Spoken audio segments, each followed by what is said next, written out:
तो भाई लोग बहुत भाइयों लोगों का कमेंट भर भर के आ रहा था कि क्या अनुपमा यादव और विकास राव का गाना आएगा।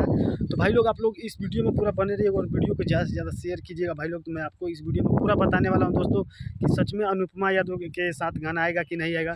तो पहली बात तो ये दोस्तों कि अनुपमा यादव के साथ गाना नहीं आएगा। बाकी तो दोस्तों शिल्पी राज और अंतरा सिंह उनके साथ आएगा दोस्तों, पर थोड़ा लेट आएगा। बाकी सबसे ग्रेट आएगा।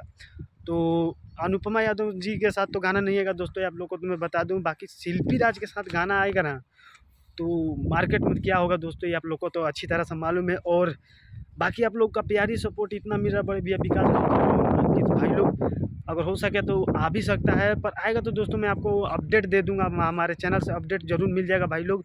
बाकी दोस्तों आप लोग न्यू सॉन्ग आ रहा है बड़े भैया विकास राव जी का, आप लोग खूब सपोर्ट कीजिए और गाने को एकदम दबा के बजाते रहिए। बाकी तो दोस्तों बहुत बड़ा बड़ा लेवल का प्रोजेक्ट आएगा बड़े भैया विकास राव जी का, video song audio song new channel से। और बाकी संघर्ष म्यूजिक तो हल्का मचा ही रहा है दोस्तों। बाकी आप लोग को सपोर्ट करते रहिए बड़े भैया विकास राव जी पर। और अगर आएगा दोस्तों गाना तो आप लोग को मैं अपडेट्स दे दूंगा हमारे चैनल से। तो बाकी आप लोग सपोर्ट कीजिए खूब, और न्यू जितना भी सॉन्ग आ रहा है बड़े भैया विकास राव जी का, तो आप लोग पूरा गर्दा मचा के रख दीजिए भाई लोग, क्योंकि आप ही लोग के प्यार सपोर्ट से तो पूरा गर्दा मचता है बड़े भैया विकास राव जी का न्यू सॉन्गों पर। और रिकॉर्ड भी बनता है दोस्तों। तो भाई लोग सोचा कि क्यों ना आप लोग को अपडेट दे दिया जाए, और कुछ भाई लोग कमेंट कर रहे तो उनको भी बता दिया जाए। तो वीडियो को शेयर कीजिएगा जरूर दोस्तों। तो मिलते हैं किसी और न्यू वीडियो में। तो आज के लिए इतना ही। जय बाबा भीम अम्बेडकर साहिब।